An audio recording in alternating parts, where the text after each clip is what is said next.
Good morning, dear students. Welcome to my class. Today's date is 18th January. Next we have second part of question number 2. It's very important. मतलब ये अलग different है तो मैं करवा रही हूँ, फिर ये वाला पार्ट ख़त्म हो जाएगा हमारा. Given d2y by dx square minus y equals to x square cos x. Its symbolic form is d square minus y 1y x square cos x.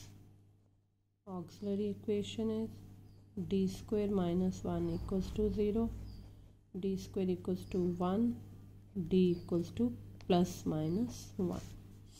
Therefore complementary function equals to c1 exponential x, c2 exponential minus x. इसमें नया क्या है उस पे focus करना है.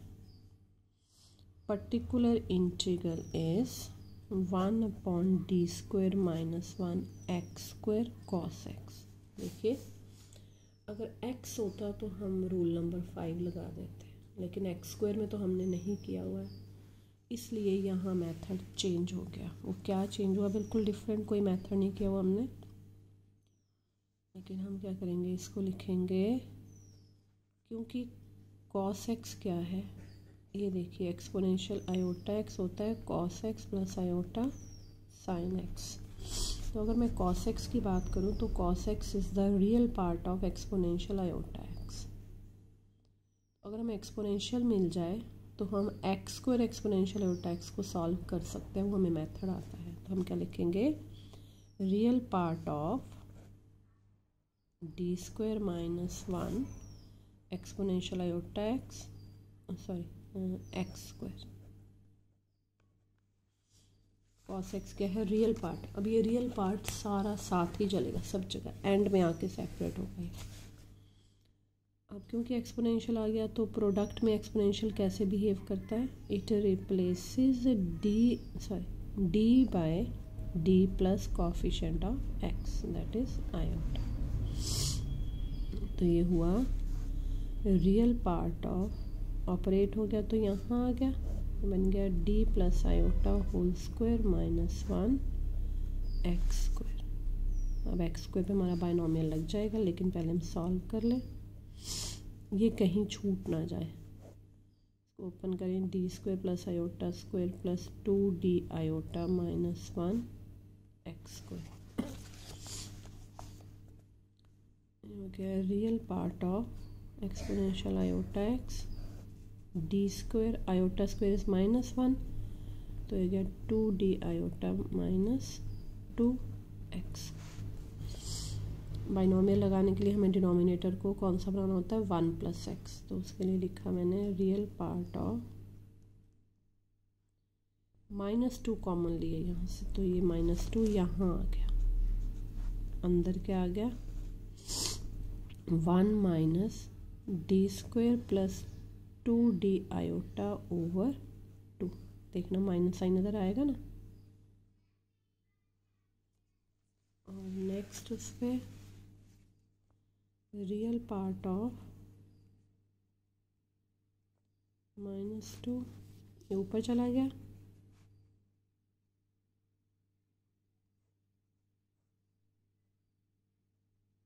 हमने binomial की हुई है कौन सी, 1 minus x to the power minus 1. वैसे तो प्लस वाली सारी करवाई है मैंने, पर इसको मैं डायरेक्ट लगवाऊंगी, तो ये क्या बनेगा 1 plus x square so on. तो प्लस में चलेंगे सारे.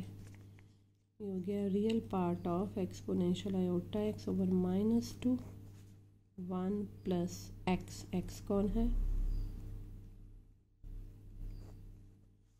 एक्स स्क्वायर भी लेना पड़ना है, क्योंकि हमें इसको कहाँ तक ओपन करना है, स्क्वायर तक.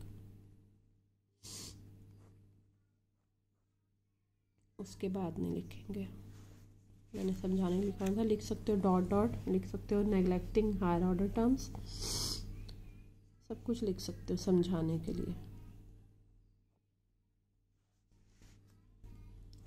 1 plus D square by 2 plus D iota plus, ये खुलेगा तो टर्म आएगी डी, पहले तो 1/4 बाहर ले लो, ये आएगी d4, नहीं चाहिए क्योंकि हमें चाहिए डी स्क्वायर तक। अगली टर्म आएगी 2d² आयोटा, 2 नहीं मतलब 4d² आयोटा स्क्वायर। उसके अगली टर्म आएगी 4d³ जो कि नहीं चाहिए, तो हमारा यहीं क्लोज हो जाएगा ये।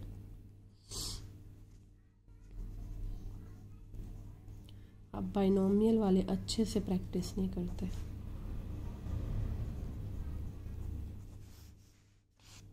Plus D iota plus 4 4 cancel, iota square is minus, तो minus d² x square. Real part of, ये अंदर मल्टीप्लाई हो गया x square d² x square plus D iota x square. Iota as it is चलेगा, imaginary part है, -2 x square.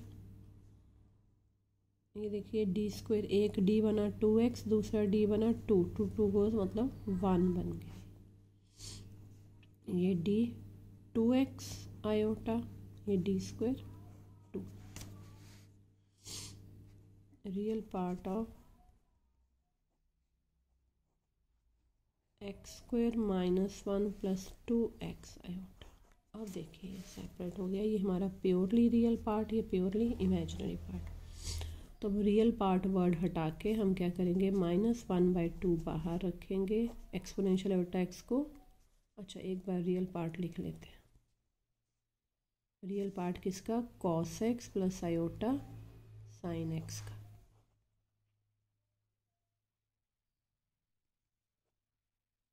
अब देखिए यहाँ आएगा -1/2। रियल पार्ट लेना है हमें, सिर्फ रियल पार्ट कौन है जिसमें आयोटा ना हो, तो रियल पार्ट हुआ ये x² -1 किससे मल्टीप्लाई हुआ, cos x से। अगर x² -1 को इससे मल्टीप्लाई करेंगे तो आयोटा आ जाएगा, वो हमें नहीं चाहिए। फिर आयोटा आयोटा यहाँ मल्टीप्लाई हुआ तो भी रियल पार्ट बनेगा, क्योंकि आयोटा स्क्वायर क्या बन जाएगा, -1, तो ये बनेगा प्लस 2x sin x। ठीक है, तो ये आ गया हमारे पास। अब रियल पार्ट हट गया, क्योंकि रियल पार्ट ही लिया हमने। -2 ऐसे रहने देते हैं। अब आ गया ये पर्टिकुलर इंटीग्रल आया, तो कंप्लीट सोल्यूशन क्या आ गया हमारे पास, complementary function plus particular integral या c1 exponential x plus c2 exponential -x -1/2 x² -1 cos x plus, एक मिनट प्लस नहीं आया, iota square is -2x sin x। आपकी बुक में शायद और तरह है आंसर, वो भी लिख सकते हैं हम। क्या करेंगे, ये 2 अगर अंदर चला जाए, बुक की तरह लिखना है तो minus minus plus x sin x -1/2 cos x, this is the answer. तो ये भी आपको आना चाहिए। ठीक है, दिस इज ऑल अबाउट, मुझे लगता है यूनिट 2। वैसे आपका वेरिएशन ऑफ पैरामीटर यूनिट 3 में दे रखा है, पर मैंने पेपर देखा वो यूनिट 2 में आता है क्वेश्चन। तो कल हम वेरिएशन ऑफ पैरामीटर करेंगे, बेहद इंटरेस्टिंग क्वेश्चन, वो सब बच्चे मान के चलेंगे कि हमें करना ही है। तो उसका मैं थोड़ा बेसिक सा बता दूँ, अभी है 1-2 minute. Method of variation of parameters हम क्या करेंगे, मैं आपकी बुक का मेथड नहीं लूँगी, मैं आपको और मेथड करवाऊँगी बिल्कुल सिंपल सा। उसमें क्या करना है, वर्बली सुन लीजिए कि हम पहले क्वेश्चन बिल्कुल वैसा चलेगा कॉम्प्लीमेंट्री फंक्शन तक। कॉम्प्लीमेंट्री फंक्शन निकल गया, वेरिएशन ऑफ पैरामीटर कहाँ लगता है, जो मेथड्स हमने नहीं किए हुए हैं, कभी भी हमारे सामने नहीं आए पर्टिकुलर इंटीग्रल में, वहाँ लगता है। ये है वो मेथड। देखिए कॉम्प्लीमेंट्री फंक्शन तक क्वेश्चन हो गया। देखो tan हमने कभी भी नहीं किया हुआ ना, tan का क्वेश्चन ही नहीं किया, तो पहला क्वेश्चन कॉम्प्लीमेंट्री फंक्शन तक सेम। फिर हम क्या करते हैं, पर्टिकुलर इंटीग्रल अज्यूम करते हैं। अज्यूम कैसे करना है, कॉम्प्लीमेंट्री फंक्शन को देख के। कॉम्प्लीमेंट्री फंक्शन में C1 C2 होते हैं, हम पर्टिकुलर में ले लेंगे AB बस, और कुछ नहीं। A cos 2x plus B sin 2x ले लिया। Where A and B are functions of x to be determined. A B को हमें निकालना है, निकल जाएगा तो पर्टिकुलर इंटीग्रल आ जाएगा। अब पर्टिकुलर इंटीग्रल को देख के हमने A के कॉफिशेंट को बोलना है U, B के कॉफिशेंट को बोलना है V, और R कौन सा हुआ हमारा, ये जिसका पर्टिकुलर इंटीग्रल निकालना है। U बोला A का कॉफिशेंट, V बोला B का कॉफिशेंट, R बोला ये Q जो हमारे, इसको Q कहते थे ना। अब हमने इसका निकाला रॉन्स्कियन, किसका, U V का। U V U dash V dash, Wronskian आ गया 2, जो भी आया क्वेश्चन करेंगे। अब A B कैसे निकलते हैं, A को निकालने का मेथड होता है माइनस इंटीग्रल ऑफ, इसमें माइनस साइन आता है, माइनस इंटीग्रेशन किसकी, U R ओवर रॉन्स्कियन। ये याद रखना जरूरी होता है, U R ओवर रॉन्स्कियन। फिर इस इंटीग्रेशन को सॉल्व करना है, तो मैं करवाऊंगी। B का मेथड होता है निकालने का, V ये गलत लिखा हुआ, एक मिनट, ये आपको